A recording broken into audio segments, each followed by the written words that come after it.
Hello mga kababayan, good evening, good morning, good afternoon po sa inyong lahat. Ako po ulit si Deo Durano. Reaksyonan lang po natin tong sinasabi ni Claire Castro regarding sa mga fake news.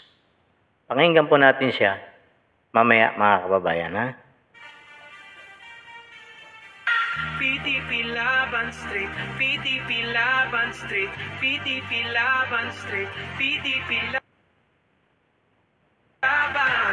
PDP Laban Street, PDP Laban Street, PDP Laban Street, PDP Laban. Bumili ka na ng suka, linisin ng tanso, ibalik sa bayan ng talino at puso. Ito ba tunay na Duterte? Ang Pilipinas ang unahin. 10 may asim, humanda kayo sa amin. Bondok, Pato, Bongo, Hinlo, Bata, Matuleta, Lambino, Rodriguez, Salvador, Kibuloy sa Senado. 10, 22 at 28, 30, 34 at 38, 53, 56 at 58, plus 42, Duterte straight, PDP. Yan mga kababayan. Yan po yung song na Vote Straight, PDP Laban. Pakinggan po natin sila Claire Castro at Ted Filon sa mga kanilang interview, mga kababayan.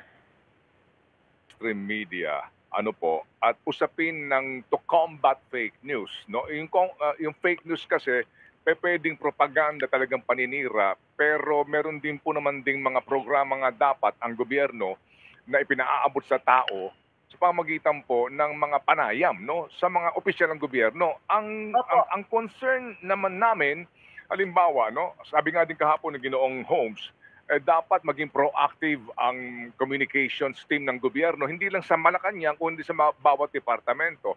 Ang problema po ay yung unavailability or refusal of some people in government to be interviewed para po maghayag ng programa ng gobyerno. I mean, hindi na ako mag-iisa-isa pa, pero well, at least meron kayong Vince Dizon ngayon na kahit paano po nakapagpaparating ng mensahe at nakikita natin yung ginagawa niya, pero maliban sa kanya at sa ilang po manaka-naka dyan, mahirap paglilapin. Kung siguro yan po ang isa sa mga nagiging issue po, makakarating po yan at mas maganda po, Sir Ted, kahit off the air, masabi niyo po sa akin kung saan kayo ahensya na merong hindi na-i-interview or hindi nagkakaroon ng paglilinaw at gagawin po natin ito ng paraan para po mapahatid lang po talaga ang mga mararaming programa po ng administrasyon at ng Pangulo. Trabaho mo yan, Madam Claire. Trabaho mo yan. Department, no? Hindi trabaho mo makikipagbalitaktakan sa mga Duterte. Hapon, no? Sa usapin ng bilihin, no? Pagkain, basically. So dito po napakalaking bagay nga na hindi lang daw po yung mga pag-press release o mga sugar coating mismo maramdaman din po ng taong bayan. So maliban doon nga siguro sa pagiging available sa katanungan dito po sa mga basic na ginagawa ng isang ahensya ay yung maramdaman din po. Ito mga kababayan, ang pinag-usapan na rito, yung mga cabinet member na hindi ang nakikipag-usap lang daw sa kanila, kay Ted Filon. Mas maganda nga kamo si Vince Dizon, dati pong ni Pangulong Duterte, tao po niya ito. So ito, lumalabas talaga, sumasakay ng MRT, pinapaliwanag kung bakit, tapos hinuhuli yung mga dapat hulihin. Yun talaga, pinapakita, nagtatrabaho talaga sa harapan ng Hindi man yung nagkasama yung media, na susundan na lang ng mga, siguro may sarili siyang information technology doon sa kanyang opisina. Kaya nasusundan siya. Ngayon, ang nangyari, sinasabi ni Claire Castro, sabihin daw sa kanya kung sino daw yung mga ng gobyerno na hindi Ma'am, isa po sa trabaho mo yan, ma'am. Na ipakita kung ano yung ginagawa ng gobyernong ito. Kung ano ang project, ipaliwanag mo po sa kanila, sa taong bayan. Hindi po kailangan po ang cabinet secretary. Kasi yun po yung trabaho ninyo dyan. Na ipabida ang lahat ng ginagawa ng isang pangulo ng Pilipinas. Trabaho mo po yan, ma'am. Hindi po trabaho ng yan. Ang cabinet member, papupuntahin mo dyan, sila magsasalita ayon sa kanilang nalalaman. Di ba po? Ang cabinet secretary, papuntahin dyan. Papuntahin dito, interviewin niya ng mga media. Sila yun. Hindi ikaw, ma'am. Wala kang karapatan magpaliwanag sa mga trabaho nila. Kasi ang trabaho mo, i-build up ang Pangulong Pilipinas dito sa mga tao. kung ano yung ginagawa niya, kung ano yung nagagawa niya, at kung ano pa yung gagawin niya. Yun po ang palang trabaho mo dyan, ma'am. Hindi po habulin lahat ang pagbabalita, ang pag-i-interview mo dyan, puro Duterte, puro ka Duterte. Tapos sasabihin mo, fake news. Yan ang sasabihin mo, madalas fake news. Bakit? Ma'am, yung unang lumabas yung survey na lamang kayo, na sinasabi nyo, tinatanong nyo ang mga tao, na pabor ba kayo na ma-impeach si BP Sara? Sabi mo, ayon sa 1,400 na sinurvey, pabor sila. Okay. Hindi fake news yun kasi pabor sa inyo. Nung pinadala nyo si Pangulong Duterte sa dahig, nagpasurvey ulit kayo, 1,400 katao. Pabor daw ang mga Pilipino na napadala sa dahig si Pangulong Duterte. Okay, tuwang-tuwa kayo. Ngayon, nung nag-survey ngayon ng mga ang Pulse Asia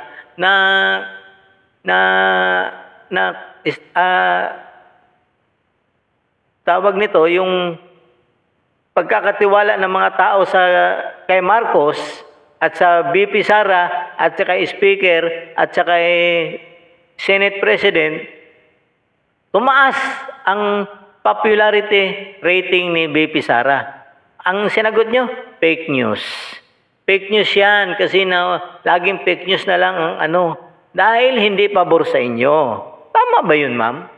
Parang mali po yata yung sinasabi ninyo, ma'am, na pag hindi pabor sa inyo, fake news. Pag pabor sa inyo, tama yan. Pabor ang mga tao na i-impeach, ipadala sa dahig si Pangulong Duterte.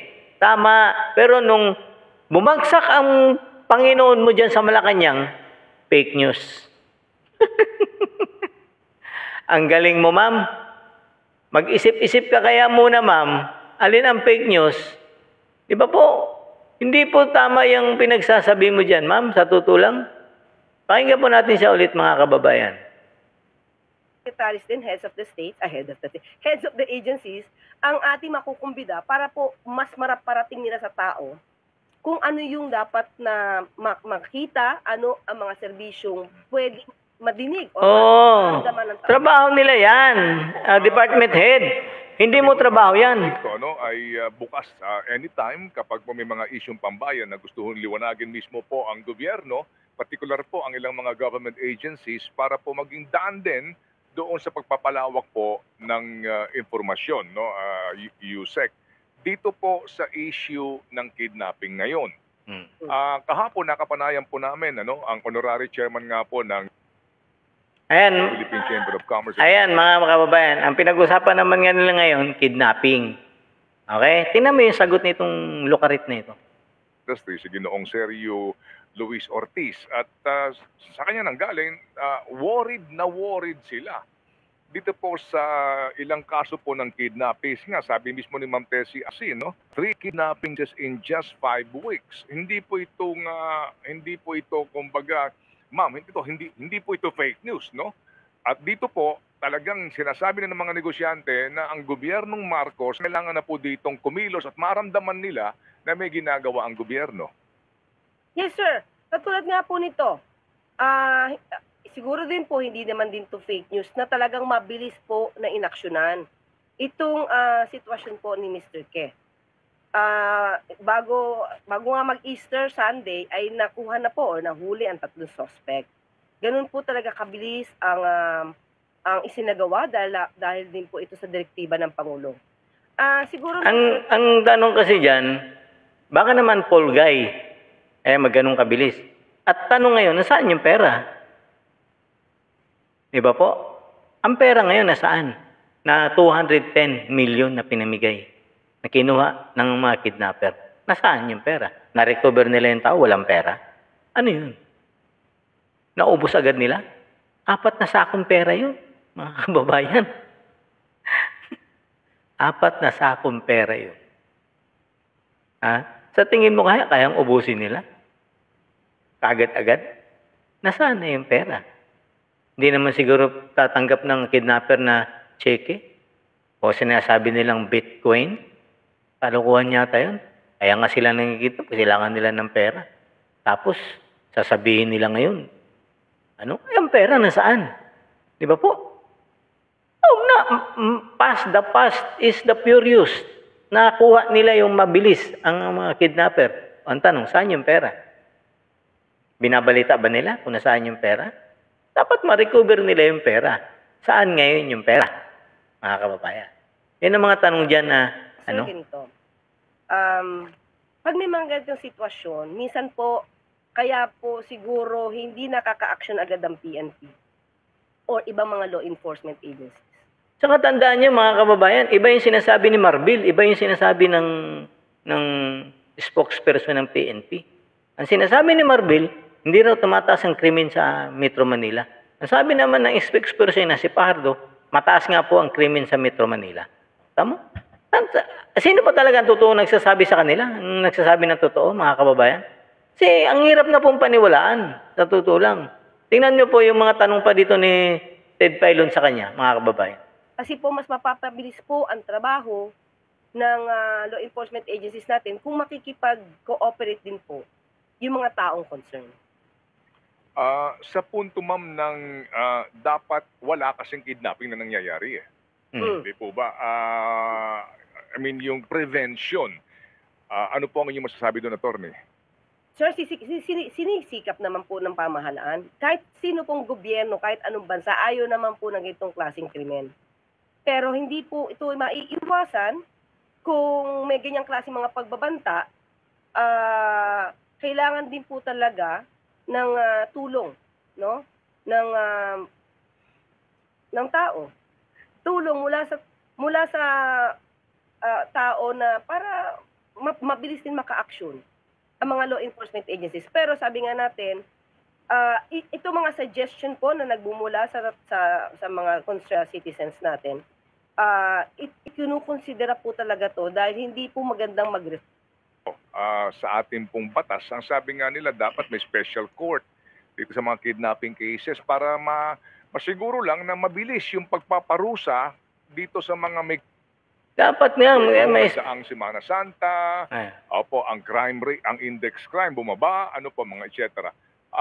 Sabi ho ninyo, yung inflation, parang ang datos ng PSA, ito'y bumabagal, no? Oo, kumbaga, mas maganda ang lagay ng inflation rate natin. Pero sinasabi ng mga tao, ang problema namin, inflation pa rin. Dito ho sa PNP, bumababa daw po ang index crime, no? Ang krimen sa ating kapaligiran, pero napapanood mo, sinaksak na Koreano, hinold up, binarel, patay. Yung isang sumakay lang yung isang nagmamasada lang ng tricycle, pinagsasaksak. Yun, ospital. Nakita mo itong basag kotse ngayon. I mean, to be more pragmatic about this, parang hindi rin po sigurong makatotohanan yung sinasabi ng PNP na bumababa ang krimen, pero ang amin nababalitaan at mapapanood, puro krimen.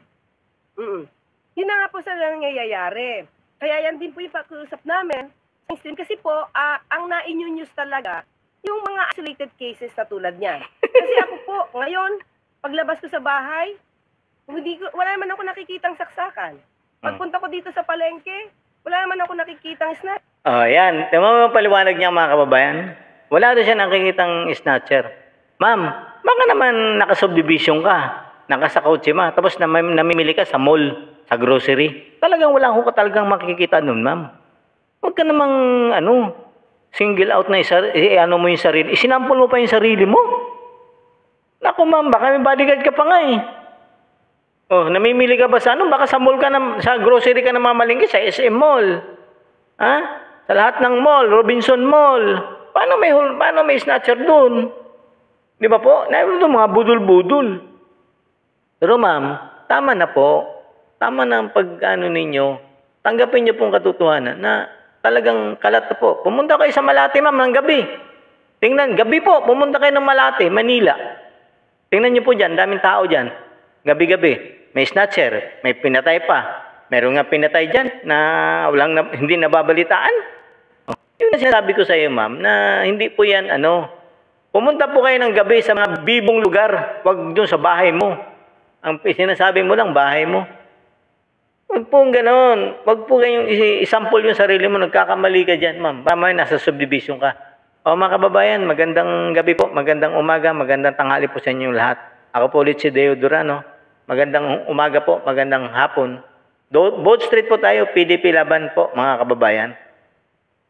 God save the Philippines.